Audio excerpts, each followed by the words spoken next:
I'd like to welcome you to another edition of PWC Newsmakers, brought to you by pwcnews.us. Today, my guest is Mary Braxton. Mary, you're going to have to tell me what all those initials mean. There's a whole ton of them after your name. Hi, I'm Mary Braxton with the Virginia Alliance of Family Child Care Associations, and I'm also the president of the Eastern Prince William Area Family Child Care Association, which is a local association made up of licensed, regulated family child care providers. Great. Okay, so I know we're going to talk about, there was a change to the zoning ordinance. I think that was completed in 2013, was that? Correct. Am I right? Correct. And the purpose of that was to change the number of children allowed by child care. You have to help me out. I'll talk all day. Basically, in 2012, there was a process change in which anyone who wanted to become licensed or anyone who wanted to renew their license had to contact the zoning office. Mm-hmm. We've always, as a licensed provider, we were always supposed to contact the zoning office. Mm-hmm. However, there was no checks and balances to that happening. So as providers went to get their license renewed, they now had to contact their zoning office, and the zoning office had to sign off, mm-hmm. Stating that they had been contacted and how many children they could have. There was a difference in how many children Prince William County was allowing. The zoning office would allow them to have 9. However, licensed, you were allowed to have up to 12 in a single-family home. And I'm speaking specifically of single-family homes. Okay. In 2013, the county ordinance changed, and they then came up with a process which allowed for the providers to get their 12 children in a single-family home. What initiated that change? The providers, such as myself, the local organization, the Early Childhood Partnership, we basically contacted the zoning office, mm-hmm. and explained to them what was happening and the fact that there was no process for any provider to go through, a streamlined process in order to get their 12 children. I see. I used to be self-employed. I ran a business from my home, and the first time I went to get a license to work from my home, this has been a long time, but they said to me, "Why do you want a license?" And I'm like, "Because I want to be a legal business." Right. And they weren't really very encouraging. It was right. Is that pretty much the way it was? It is pretty much. It's unfortunate because the providers, they intentionally want to be regulated. They mm-hmm. want to do the right thing. They want their background checks, first aid, CPR. Mm-hmm. An unregulated provider doesn't have those things typically, right. And there's nobody going in the home to see what's taking place in that home. To where a licensed or regulated provider, we're inspected routinely. We have a whole book of guidelines that we need to follow. Is that by the county or the state? That's by the state. The state. So the county doesn't do any kind of inspections? No, in Prince William County they don't do any mm-hmm. inspections. It's all up to the state, but we need to comply with the local zoning ordinances. Mm-hmm. And so that's what changed. The locals up until 2012, mm-hmm. it was you could keep up to 12 children? Correct. And now? Correct. And now it's, in 2012, with the process change that came from Department of Social Services, we realized in Prince William County that we could really only keep up to 9 children, and we wanted to come up with a streamlined process in order to get our 12 capacity back. So in other words, we were dropped down to a capacity of 9 in the county, and in a single-family home. Mm-hmm. And we went through the process of the public hearings, and there was a change made, and they came up with a streamlined process for providers to get that increased capacity. Mm-hmm. And it's based on the square footage of the lot size.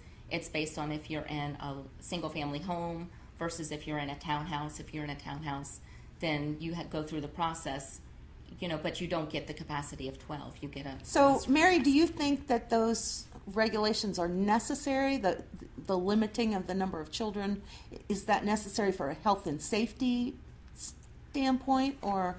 I don't believe it's necessary for a health and safety standpoint. Planning and zoning has to do with traffic flow, land usage, parking. So I can understand part of it from those purposes. However, it's the state, it's the Department of Social Services that actually comes into the home, sees if there's space, sees what's taking place in those homes. So the other piece about it is Department of Social Services has in place, there's a capacity that you're allowed, but it's also based on a point system. That's interesting. I've never heard that before. Can you briefly? Probably not. It's a state regulation. I will do it as briefly as possible. An infant is worth 4 points. And it's not Weight Watchers, is it? No, and a provider is allowed to have by herself 16 points, or the capacity, and I'll again state single family home capacity of 12. An infant is worth 4 points, and then 18 months to the age of 2 is worth 3 points. 2 to 5 or school age is worth 2 points, and then school age up to the age of 9 is worth 1 point. So in other words, you can't have 12 infants in your care. They have a way of balancing it, and it's a system that works very well. And they come in and inspect you at least twice a year, and they're unannounced visits. So they actually see what's taking place inside the home, to where planning and zoning, they don't see any of that. So it sounds like all of this is working out pretty well. Is it? There are a couple glitches, unforeseen glitches. One glitch is through the process. You have the zoning office will now mail letters out, either to the neighbors or they contact the homeowners association. Is that when and you that's apply? Part of the process when you go to have your paper signed and apply for the zoning permit. There are times where that's not an issue, and then there are times where the homeowners associations deny the provider the right to be licensed and do child care. Can you give me a little more specific example? Has that actually occurred? It has occurred. There's actually, just recently, there's a provider who's been licensed for 20 years. 15 of those years have been in her residence in Prince William County. She was a provider who was dropped from the capacity of 12 down to 9 children for that from 2012 to 2013. When the new process went into place, of course, she was excited to get her 3 children back.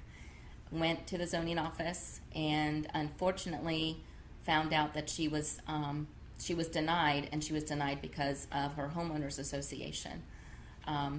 However, her homeowners association, she's been operating in this home for 15 years, and she had verbal approval to run the daycare from a past homeowners association president, and she actually has watched several of the board members, homeowners association board members, kids and grandchildren. Oh. And they've now denied her. They've actually asked her to close her daycare. Well, that's really, it seems kind of unfair. Most of the time when a new ordinance or an adaptive ordinance, a ZTA, zoning text amendment, is initiated, most of the time, if you've already been in practice doing something, say, for example, you were running a business and you parked a vehicle on the grass and that was allowed, then they made a ZTA, a zoning text amendment, that said you can no longer park on the grass. Anyone who was already doing that before that amendment was allowed to continue.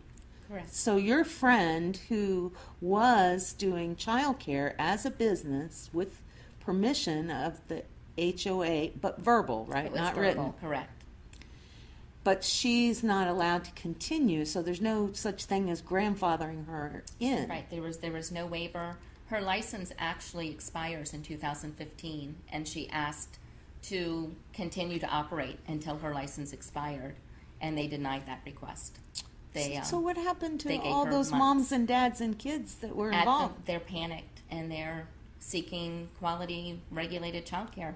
Wow. So, and the other thing is, not every child does well in a center, and not every family can afford the prices of a center. Sure. And the other thing is sometimes they need the hours that and the flexibility that a family child care offers. Well, it certainly should be your choice too. You shouldn't have to be forced into a decision like that. Yeah. Absolutely. So what would you like to see happen? What would be the ideal?